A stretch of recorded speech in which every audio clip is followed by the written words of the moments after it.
Good to go. Grand. All right.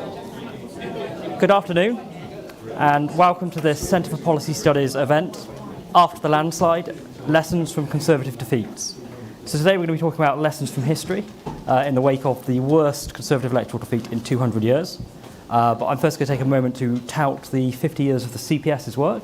It's on the seats, you see the Shaping the Debate book.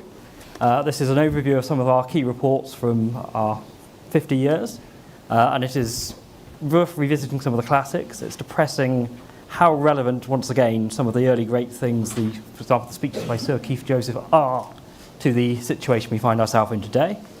And I'm also going to take a moment to tout Conservative Revolution. It's a collection of essays by contemporary writers, including Lord Willet's, and on the past, present and future of the Conservative Party, on sale outside on the stand for £22. Right, so the occasion for this panel, apart from, of course, the defeat, is the republication of a report originally written by Lord Willet's in 1999. Now, Lord Willet's is President of the Resolution Foundation, one of our foremost commenters on social and economic matters. He was MP for a number of years, former minister.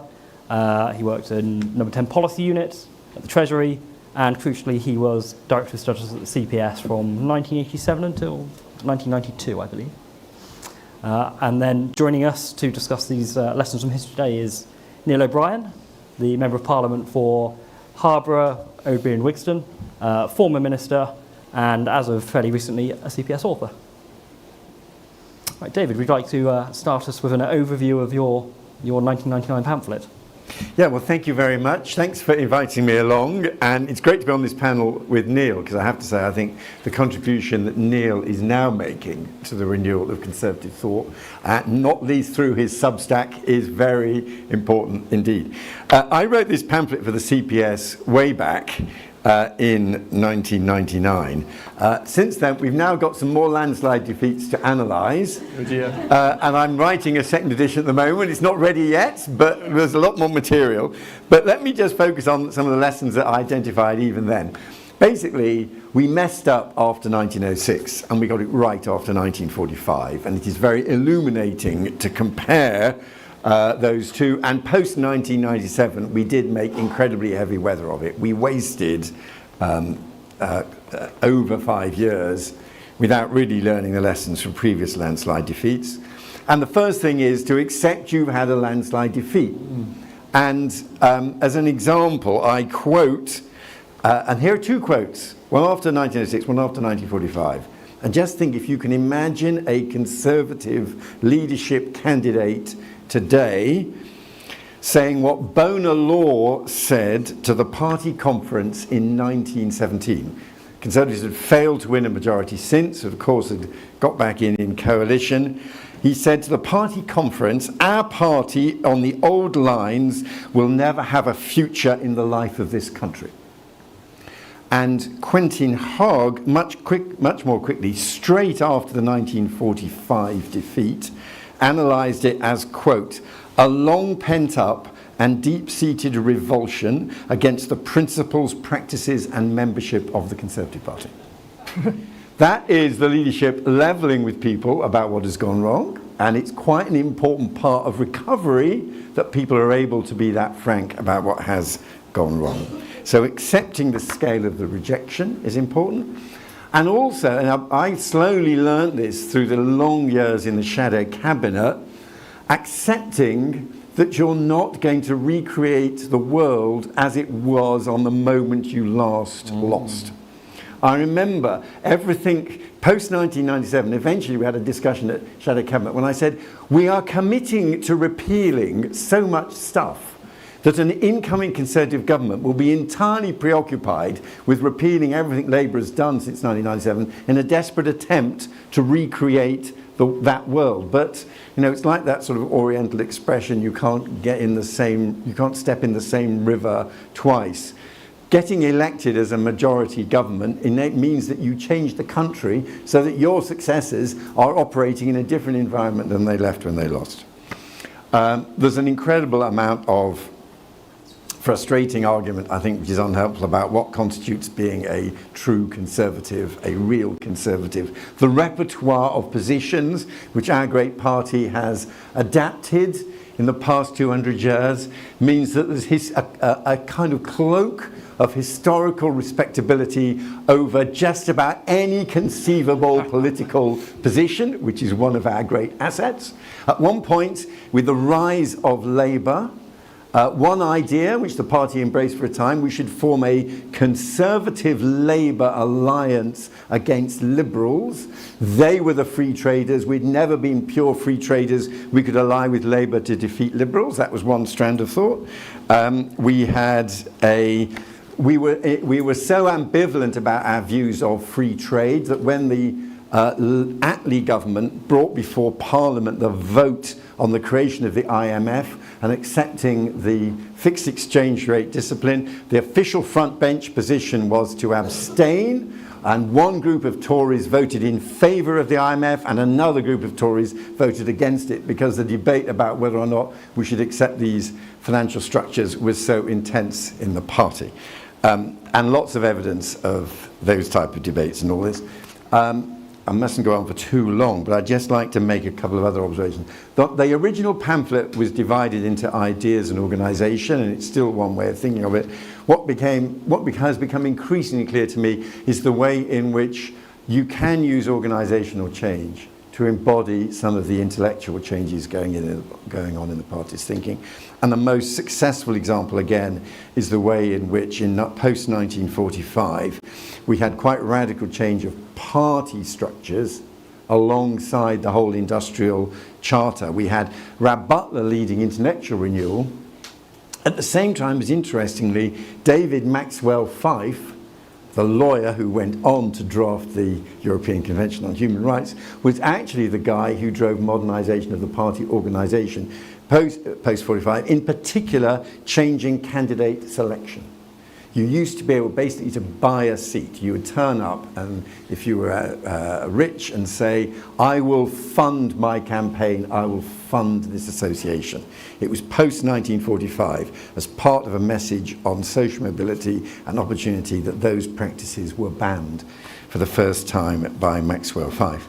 And I think post-1997, we had an attempt by William Hague as leader, handing over the leadership, the election of the leader to the party to signal change.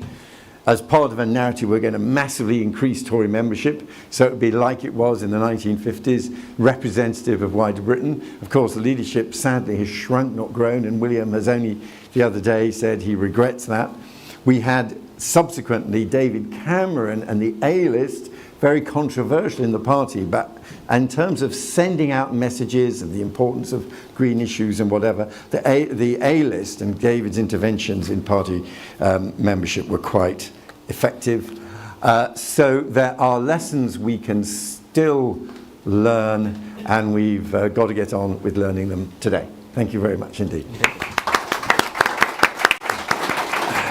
Can I from that? So, one of the different qualities of David that you didn't list at the start, of course, he's the best Prime Minister we never had in this country. If David had been Prime Minister, we would have all arrived here in hoverboards. It would be in a much better state. It seems to me there are several lessons from defeats. One is you never ever get back in by just representing the same thing again. Like a Victorian parent serving up the same bowl of spinach again and again till it's eaten. That does not work. In a democracy, the customer is always right, and it was clear to me a long time before the 2024 election that the electorate were taking a great big run up and were thoroughly cheesed off with us about a lot of different things. They were going to boot us as hard as they possibly could, and they did. And we must internalise and really absorb that message. And it's slightly difficult after our most recent election defeat because there's a lot of different things going on there. We were hit by bad external shocks. We were hit by COVID and then Ukraine, and the electorate sympathised to an extent with us. And we were also hit by individual bad behaviour, Partygate, trust debacle, which isn't really ideological, it's just a failing on our part. And people were really angry about that on the doorsteps. But we also did fail on policy on a lot of different fronts, and it wasn't, not everything we were doing is what people wanted. So my first thing is you never just represent yourself as the same package. You've got to absorb what the electorate was saying to you, and we can debate, and we will debate, I'm sure, what they were trying to say to us in 2024. A second lesson I think of is that when you are trying to reinvent yourself in opposition, it is difficult to stay on track. When I first came to this conference in 2000, which suddenly feels like a long time ago, I used to send out a faxed press summary every morning, which suddenly seems like a funny thing to me. We were trying to modernise, and William Hague had this great modernising agenda, and he had this brilliant video, and he had Our Fresh Future, the publication, and we had all these ideas about how we would reconnect with the electorate, but we found it difficult to stay on track. The only thing we ever said that connected with people during that time was our opposition to the euro, and that was a good thing. I was working on the campaign against joining.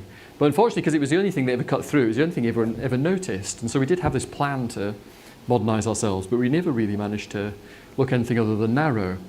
I mean, the second big lesson from that period is also you must avoid doing mad things in opposition.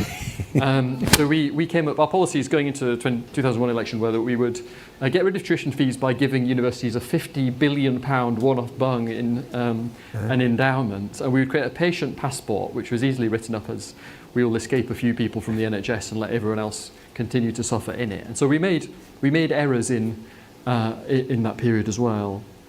The third big lesson is, of course, you must avoid a split on the right at all costs. I mean, after as the left was split by the rise of the Labour Party, between 1922 and 1945, in that 33-year period, we were only not in office for 3 years because of that split on the left. And the same thing was true once after the Limehouse Declaration, the rise of the SDP, a split on the left was catastrophic for them. And if we allow a continued split on the right, then it will be catastrophic for us as well. That's a big part of the story about what turned a 0.6% increase in the vote for Labour in England into a gigantic, crushing election defeat. And I think there are different types of defeats. In 1997, we were defeated, basically, because we, from our own point of view, had achieved a lot, but people were angry with us primarily from the left. There were a few people, the referendum party like, who were angry with us from the right. They got 800,000 votes. They got 2.5% of the vote. Contrast that with Reform in the last election, who got 14.5% of the vote, right? So the critique of why we got thrown out in 2024 was a bit more like the critique of 1974. There were people who were angry with us on the right as well as the left, right? There were a lot of people who were angry with us and the quality of the NHS. That was one of the main things I got on the doorsteps in the election. A lot of other people who were angry with us about our failure to stop the boats, about the high level of illegal and legal migration. And one thing that I do think we must avoid is falling into a sort of Westminster prism, which tells you that those are two different people. Often that is literally on the doorstep. That's the same person angry about those things. And it's really important to read the polls properly so we understand what just happened to us. For example, we really have two different political systems now, particularly in England. We have a system in the southwest where the Conservatives fight the Lib Dems. We have a system in the rest of England where we fight Labour. And there's only six seats where Labour and Lib Dems fighting each other. They're two wings of one coalition. And people often say, how to get back these Lib Dem seats we've lost, we must become more liberal. But when you look at the views, the big Onward report out yesterday, the views of the people who vote Lib Dem, they are off to the left of us economically on public services. They're really angry about the NHS. But they are not more socially liberal than the people who vote Conservative. They're the same. So we've got to be very clear about whether we're trying to head west or trying to head north, as it were. The two different dimensions of politics, socially conservatism and sort of economic and social policy axis. So we've got to really study, understand the message that the electorate were sending to us. We've got to decisively change and show that we have changed. We've got to show that we are under new management. We've got to tell the electorate and remind them that they were right, we were wrong, we have changed. We're not asking you to vote for the same thing again, we voted for something different. And to my mind, that involves now, unfortunately for us, a difficult thing we've not had to do for a very long time, if ever, which is to fight on two fronts. We've got to convince those people, a huge number of people who voted Reform, they've got to come home. We've changed. It won't be the same this time round. We have a plan on the boats. We have a plan on migration. But also that other massive group of people who voted for Labour and the Lib Dems, that we have changed on the NHS. We have a clear plan about how we're going to improve public services and how we are going to deal with the cost of living for ordinary working people. So a difficult 1-2 act for whoever becomes our next leader, and an unprecedented, genuinely unprecedented, without historical parallel, fight on two fronts where we have to stop the momentum of reform but also dig into the centre ground. Not an easy thing to do, to fight in two directions. But just let me end on a warning. If you don't deal with that, if you allow a split on the right, our political system, though it's stable for long periods, does change over time. Pop quiz. Which party came third in the British general election of 1918? Who was third? 1918. Anyone know? It was, not Liberals. 1980. Not Conservatives. Not Labour. Not the Whigs. It was Sinn Féin, of course. Sinn Féin was the third party. If you wanted to vote for Michael Heseltine the first time he stood, who were you voting for? Which party? National Liberals. Even within our own lifetime, there have been these remnants of these great tectonic shifts in politics, and they can change, and they can change again, unless we deal with this split on the right. We could have either a long fissure of the kind that killed Labour between 1979 and 97, or something even worse. So my final note to end on is just a warning about the central importance of shutting down those kind of splits on the right. Thank you, Neil. I think a fascinating diagnosis of why we lost. What I'd like to ask David is, how much of that diagnosis do you agree with? Well, I agree. I agree with a lot of this. I mean, I think it is indeed a very interesting question. What constitutes left or right? And one of the other painful lessons from the long years in opposition was, it's like a GP. Sometimes the patient says they got a pain in one place, but if you do the diagnosis, you find the actual cause of the pain is somewhere else. And I do think that migration is an example of that. I can still remember a constituency case when a Labour councillor brought with me a disabled lady who had got terrible problems getting a disability benefit. This is when we were in coalition governments. This was between 2010 and 2015. And for the first 2 minutes, the case went just as the councillor expected. She said, "Mr. Willits, it's terrible. I can't get my disability benefits. What am I going to live on? I used to get them. They've suddenly all in a total mess." And the councillor was smiling. And then she said, "I know why this is, Mr. Willits. I know why it is. It's because all the money is going on the immigrants. And you're funding the immigrants instead of funding my disability benefits." And of course, it's very interesting. Through all the years of austerity, often the way people, they did not interpret as austerity as a result of some Conservative decisions. They thought this is pressure on my benefits and pressure on public services because of immigration. And when people say now they are complaining about immigration, of course there is a cultural angle to it, which Kemi touched on yesterday. But I also think I think the reason my son or daughter can't get a place on the housing ladder is they're taking all the housing. Or the reason why the NHS isn't treating my elderly parent as well as it should is they're all turning up and using the NHS. So the concerns don't always fall into neat categories. Well, I'm cautious about this turning into another migration debate. We've had one of those today already. Sorry. That's quite all right. Perhaps we could turn to the questions of organisation then. So we've looked at the electorate and sort of why we were rejected so resoundingly.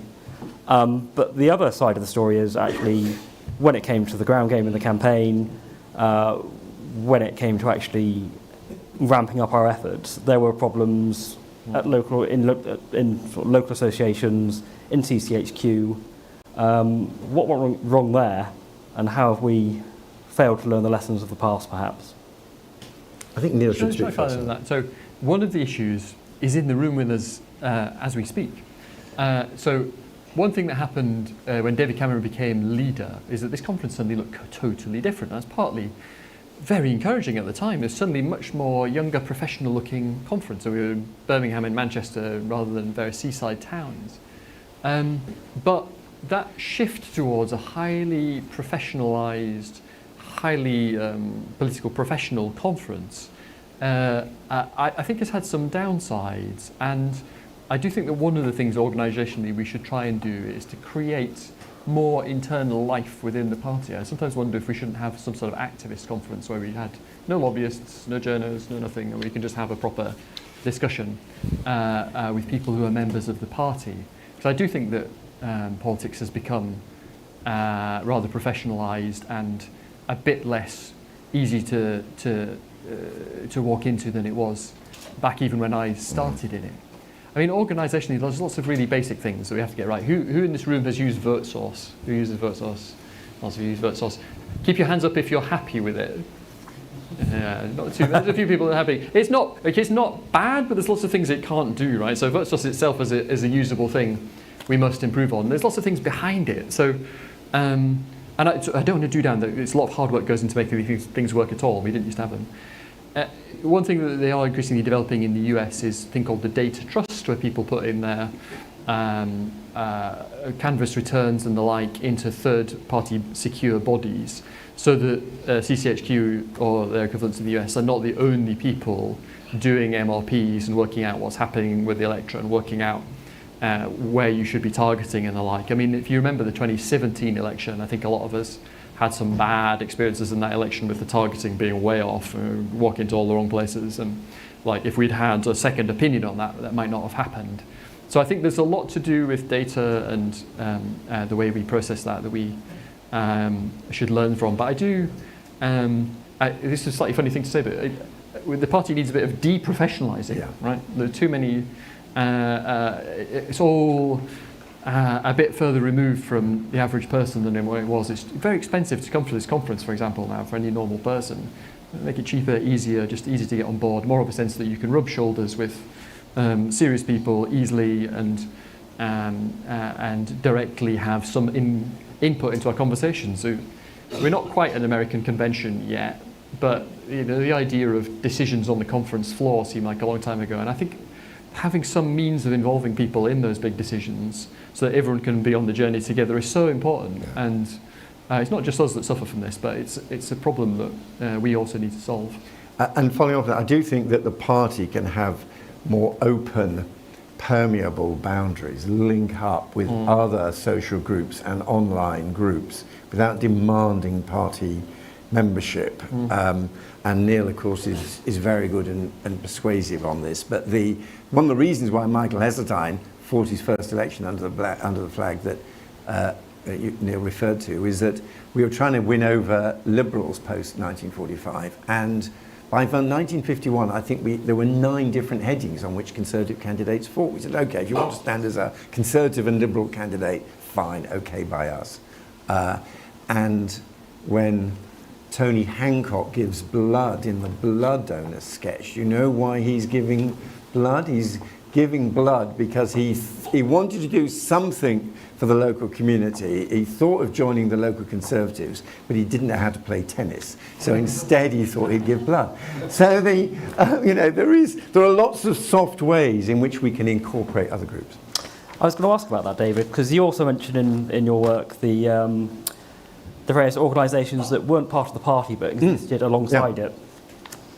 Well, I think and this is where again, kind of ideas and an organisation come together. It's what is still relevant, because I think it is the origins of Thatcherism, is post-45, the party's alliance with the British Housewives League. And Mrs. T used to get mocked for her use of the language of the housewife. But again, so I do find history so relevant today. We all know the Douglas J quote about the gentleman in Whitehall knows best. The previous sentence is more significant. The previous sentence is, housewives as a whole cannot be trusted to buy the right things. The gentleman in Whitehall knows best. And so this was the Conservative Party identifying with the woman in the queue, not the male producer. And that is the origin. Mrs. T first fought in 1950 on the side of the housewife in the queue, not the planner in Whitehall, which in turn turns you into a party that stands up for the consumer and choice. So it was what we are very good at is, instead of coming over as a bunch of ideologues obsessed with a consumer model of economics, you have a housewives league that you say are our allies, but Walton turned them down. They want to join the party. Don't join the party, operate independently, but we're on the side of all the housewives standing in the queue. The Conservative Party is against queuing and rationing. And it's striking that 50 or 60 years ago, if you were a doctor or a teacher in a profession, you probably would be a Conservative. Yeah. And that is certainly no longer the case. or at least you're very unlikely to be openly a Conservative given the social pressures you might face. I think it's true. I mean, we see it in universities, for example. So I think perhaps a really important thing we should be thinking about is how to build up those networks in the professions again in those parts of life that we can't talk to directly. Yeah, and you've got to choose your battles in opposition. And I do think, professional bodies and professional organisations should be respected by Conservatives and people trying to deliver public services, often in the face of oppressive bureaucracy. So Neil, at the start you talked a lot about we need to show that we've changed if we're going to stand a chance of regaining people's trust. Mm-hmm. Does that mean we need a sort of clause 4 moment or a sort of David Cameron hugging the hoodies moment, or has it got to be much more of a process of many little things rather than one or two big things? I do think you have to have some moments where people notice something big has changed, and I think we need them on both, broadly speaking, a left and a right direction. So one of the things I have argued for is for us to leave the ECHR, right? I think as a matter of policy, we are not going to stop the small boats unless we do that. But I think also as a matter of politics, I think it's important to be able to point to a very clear thing that has changed since we were last in, what we will do differently so that things will be different this time. And for me on migration, the ECHR is one of those. Though, as I say, we need to do it for policy reasons rather than just politics. But perhaps more uncomfortably for the Conservative Party, we need to do the equivalent thing in the other direction as well. For example, on the NHS. I'm going to say the most controversial thing at Conservative Conference is not about culture wars, it's not about immigration.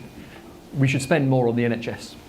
And I think that although it is true that most people think that the NHS desperately needs reform, in many ways it's dysfunctional, the great majority of the voters think that the NHS needs more money and reform.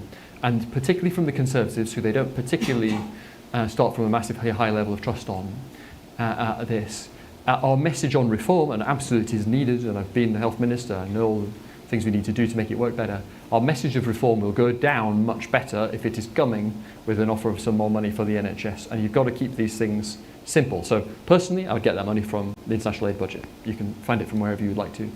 But I think having some way of saying, what's your plan for the NHS, the Tories, in the next election? Well, the first thing we'll do is find some more money. And the second thing we'll do is blah, blah, blah, all these other reforms that I can easily list for you. And some people say, no, this is a bottomless pit. The NHS is obviously spending on it is going to grow over time. And I think it is worth us, even if it's not a huge amount, having something that will make people realise that we do care about this. And it's a thing that so many people, it's like a central thing for them. As you go around, you're trying to get elected, most of you have done this, you meet so many people who either say, I cannot get a GP's appointment, on a waiting list. Quite a lot of people wanted to show me their ailments during the campaign. And one my guy brought me, come and look at my wife's feet, look at the state of her fucking feet.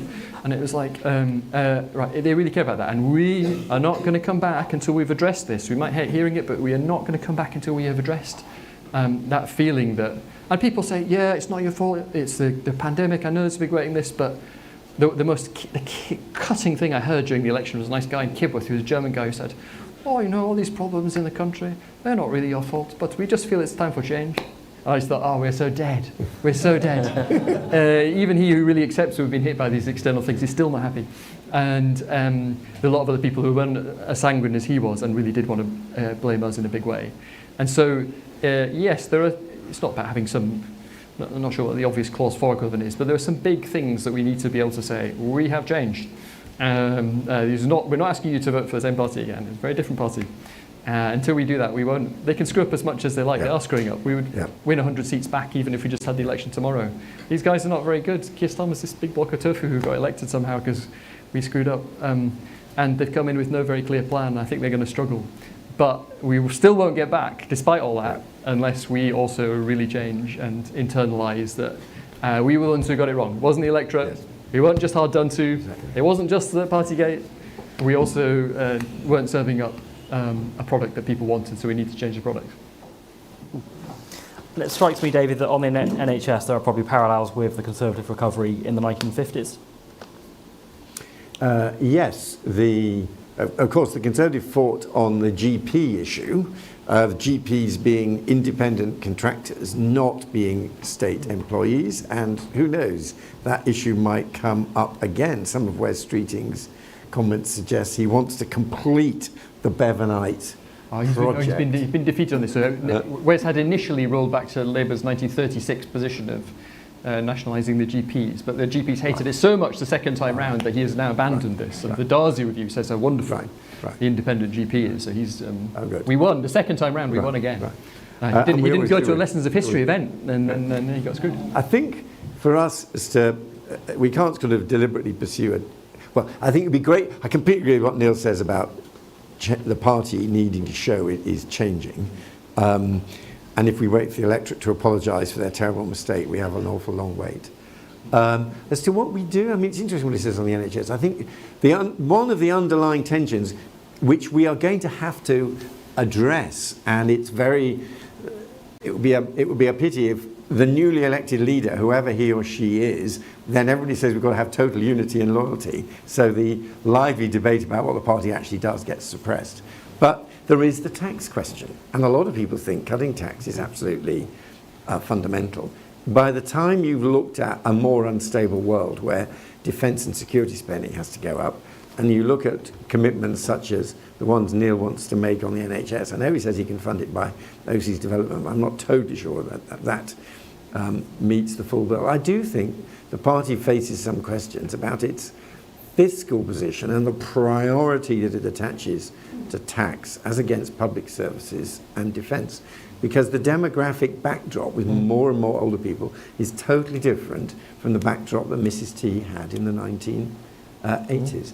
And I think that is a very difficult debate for the party, but I think it needs to have it. Yeah, I mean, that's completely correct. I mean, if you had today's demographics, and we did everything the same, we spent the same amount of money, but we had a smaller number of older people we had in 2004, the Chancellor would have £85 billion to spend, enough to cut the basic rate of tax by 13p in the pound. That is the impact of the ageing society in just 20 years.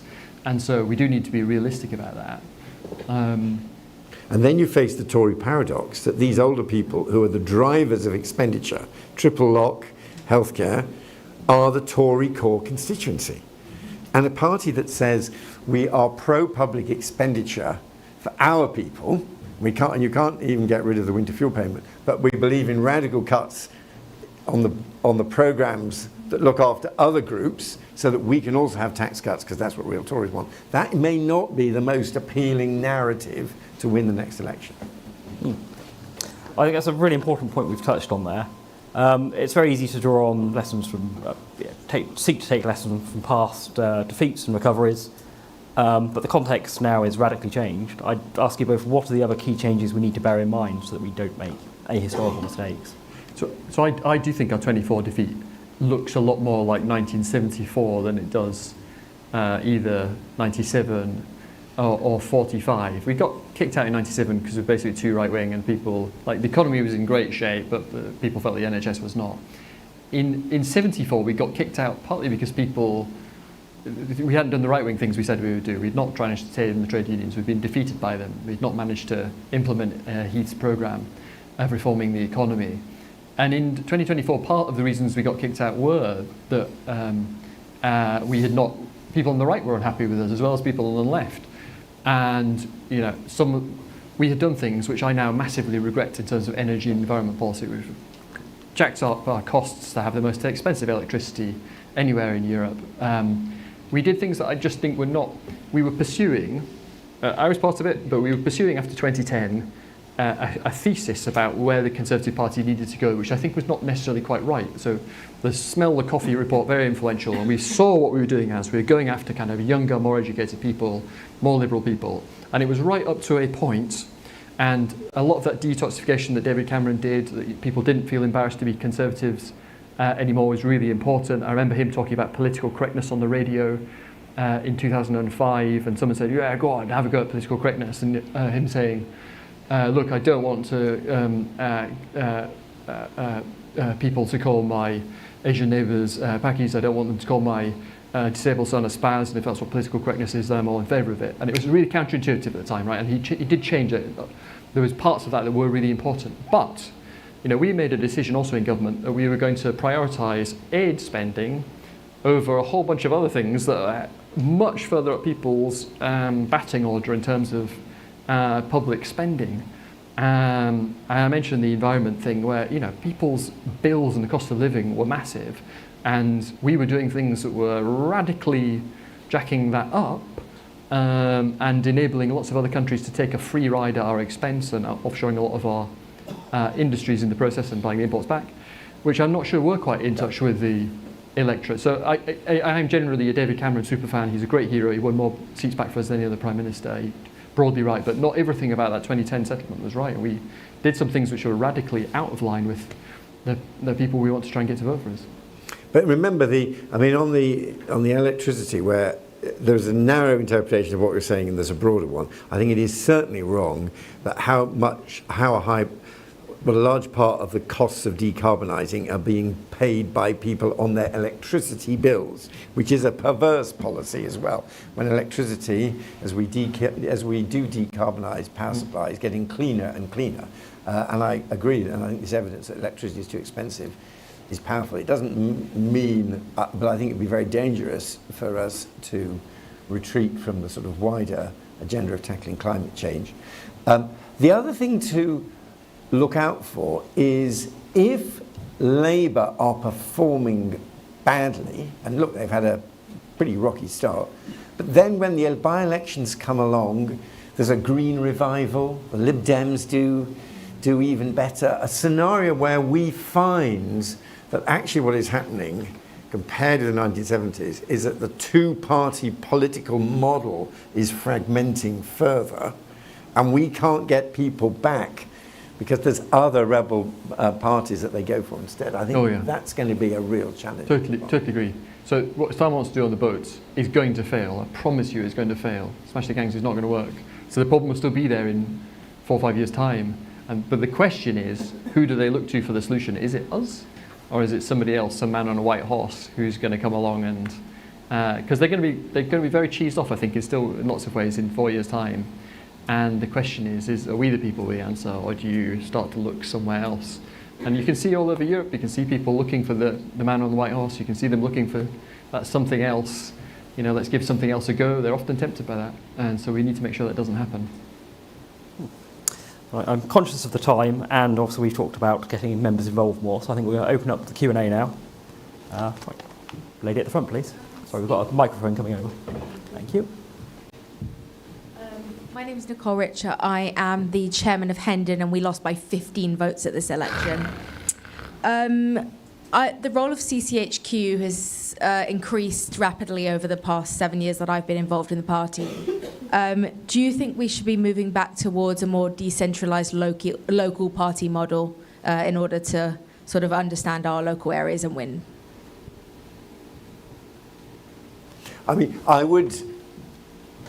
There is an uncomfortable truth here. Even when I was first elected back in 1992, Havant Conservative Association paid a quota to central office. We raised funding sufficient to be able to put some money into the central office machine. My reading of the state of the party now, and Neil is much closer to it than I am, is that the flows of money now are almost entirely the other way, and the money is raised centrally.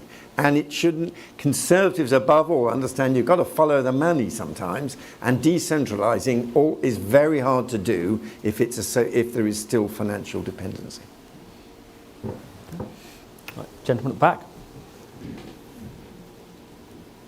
Neil, you mentioned about how Michael Heseltine stood on this National Liberal label, and you also mentioned that the split on the right was effectively why the election result was so bad, with a 0.6% increase for Labour, but however many hundreds that we lost.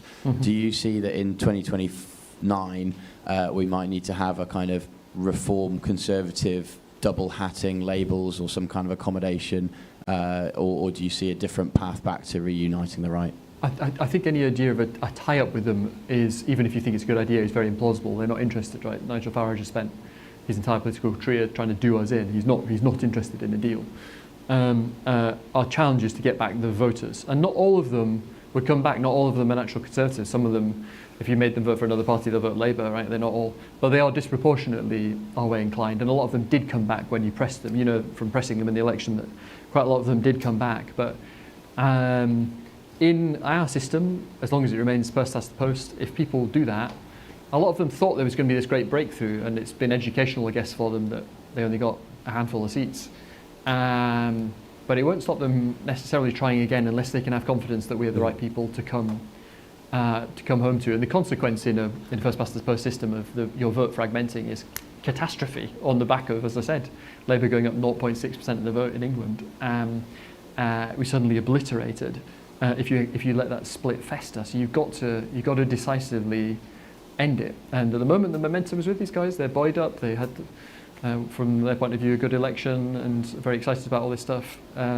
So there is some forward momentum that we need to turn around. We need to take that energy. And you know, a lot of these people, if you meet them at doorstep, you completely agree with them. You just wish they would vote for you. They're just angry with us about a lot of different things. And that's for us to solve, not for them. Right. Gentleman just over there. Yep, hand up there. Hi, Anthony Breach, Centre for Cities. So we've seen kind of housing has climbed up the political agenda over the past 3 or 4 years. It definitely seems to be a take among younger Conservatives that more housing and cheaper housing is an important part for the Conservatives getting back into power. I think it's fair to say, though, that presents challenges for other parts of the Conservative base, which has more difficulties accepting housing supply. How should the Conservative Party think about housing as it tries to get back into power? Thank you. Do we need a new Harold Macmillan, in other words? Yeah, I do think it's very important, and there are, but you're right about the pressures.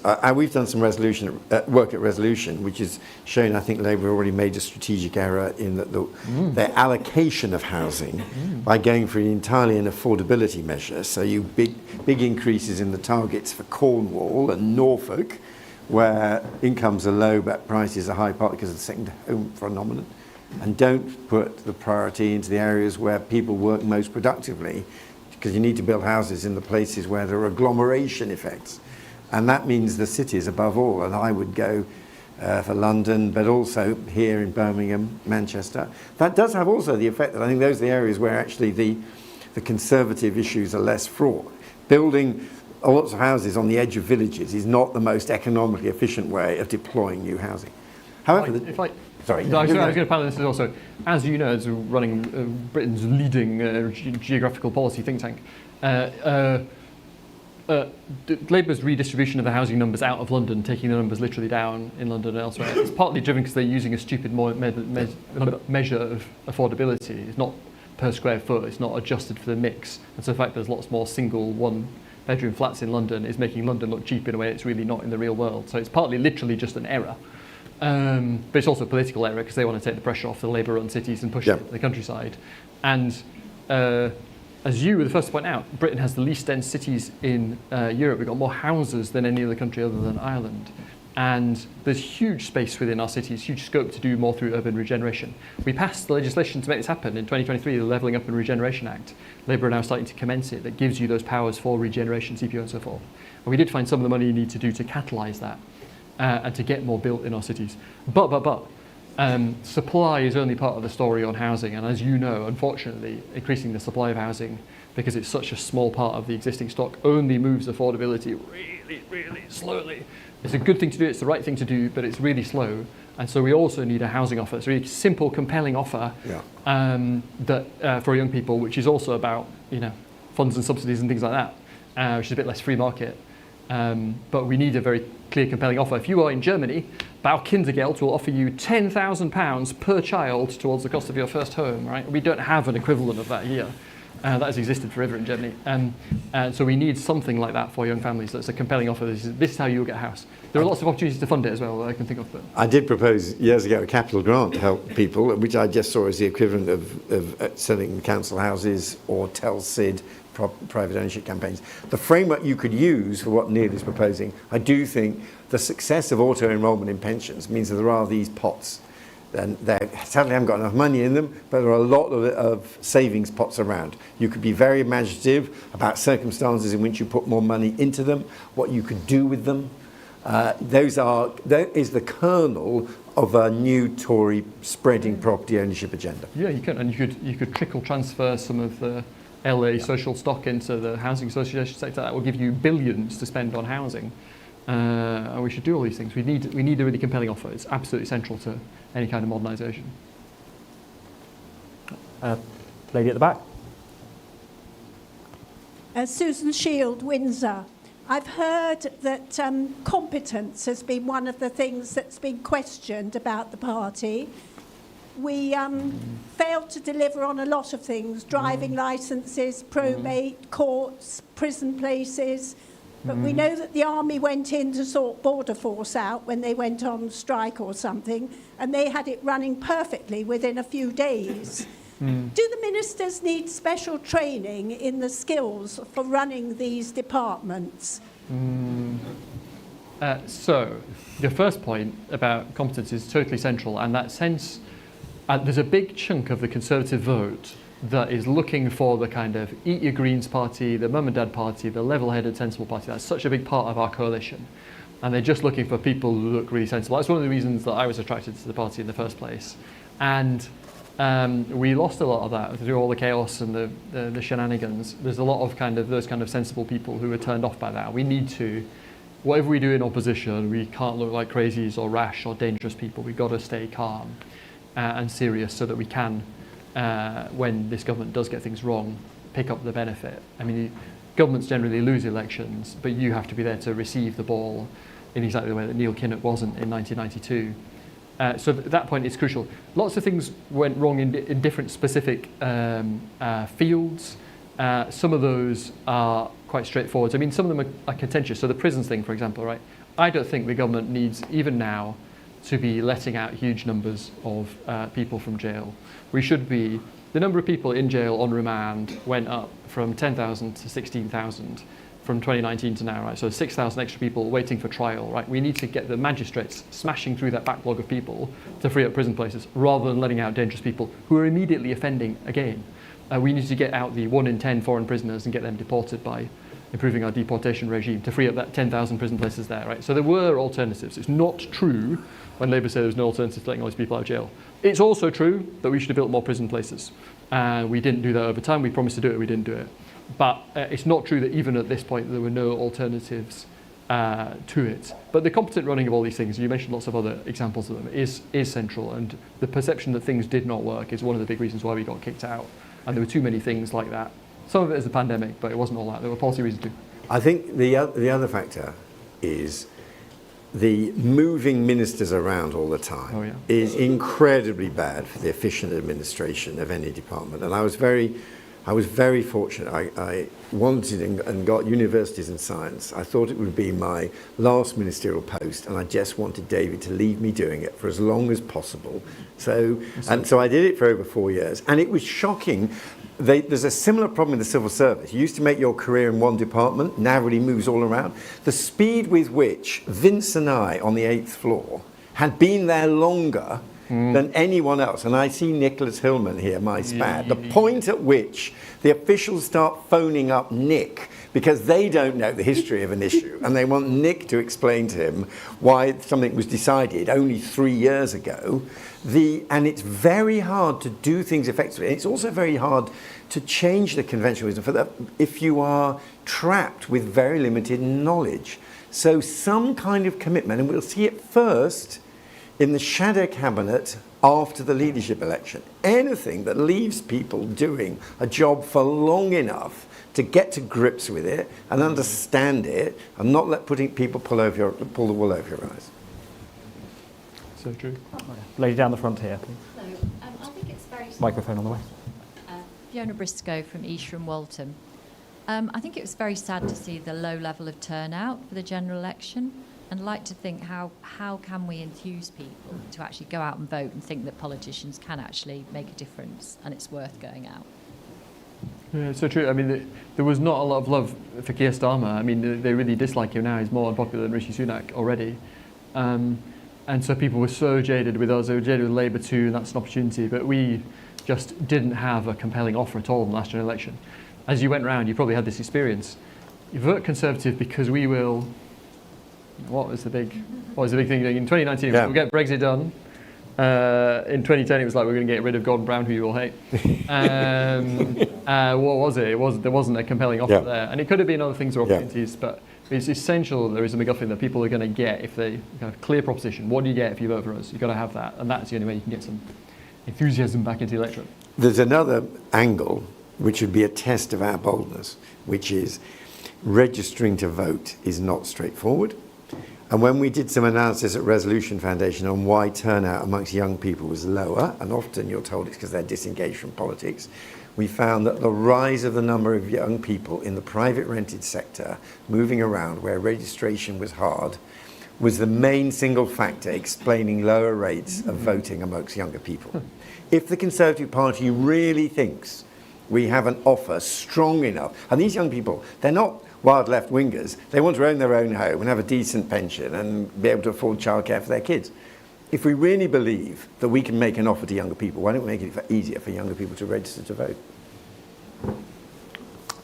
Lady in the corner over here.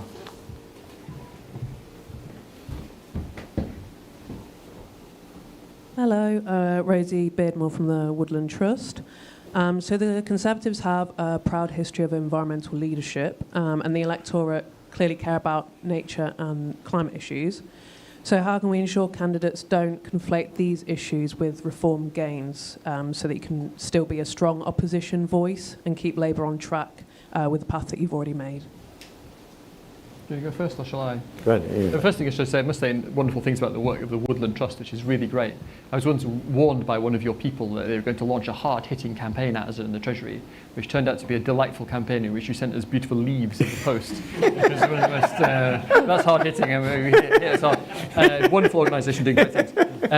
I do think within conservative environmental policy, the kind of big decarbonisation energy system stuff is overstated compared to a lot of the kind of everyday environmentalism that people care about. People really would like to live in a greener environment with more trees, particularly in urban areas, with less graffiti. They don't like waste and litter of all kinds. They hate McDonald's wrappers everywhere. So there's a lot of environmental stuff we could still do interesting stuff on. We need to be a bit careful because some of that stuff, the nutrient neutrality stuff, causes chaos for house building, is about to cause chaos for industry, so we need to be careful. And I do, as you probably tell from my previous answer, I have a slightly different take on the overall energy environment stuff, where I think we should do our bit, but at the moment we are miles out ahead of the pack. We've decarbonised more than any other industrialised country since 1990. We've paid a big price for that, with the highest energy costs in Europe. We've really deindustrialised, and that's been really in tension with our goals in terms of levelling up. And we're just about to shut Grangemouth, we're about to shut Port Talbot's blast furnace in a few weeks' time, as everyone expects Scunthorpe to shut as well. This is like big deindustrialisation of the kind that the left used to wallop us about in the 1980s. It used to be Labour people screaming at the Thatcher government about these things, and now they are providing it over it, only partly, but partly because of our very high energy costs. So I think a change of tack on that, so we're a bit more into the costs, would be reasonable. We shouldn't be anti-green, we shouldn't be anti-doing things on the environment, but we just need a bit more of a levelling, a moderation of our approach on it. But the stuff on the everyday environmentalism, I think, is super interesting. And at one stage I was hoping that we would be able to reform the local government finance settlement to change their incentives, because at the moment you don't want anyone, if you're a local authority in a new estate, to plant trees, because if you end up adopting it, you'll have to look after them. That would be dreadful. And in one of the streets in my constituency, beautiful tree-lined street, the developer got into a fight with the council about who was paying, and they ripped out all the trees one morning. And it's the one time I've ever actually hit the roof in a phone call, but we managed to get something put back in. But can't we have here is an ambition for the 2029 Conservative Manifesto. We're going to plant trees on every residential street in Britain. If you live on a street and it doesn't have any trees on it, it's going to have trees on it if you vote Conservative. Example. But yeah, I do think that this sort of stuff does have an importance. It had an importance during David Cameron's time. We can reassess some of those things, but there will always be an interest in that. And the Tory to Green switches, I think, are fascinating. They're there as a real thing in quite a few places, not just Cumbria, in the east as well. And we just have to be careful about that, because there's a lot of Conservatives who do care a lot about the environment, so we don't want to look anti-environmental. Great. So I'm sorry to say we're out of time, but will you please join me in thanking our panellists for their Thank you wonderful very much. insights. Thank you. Thank you. I think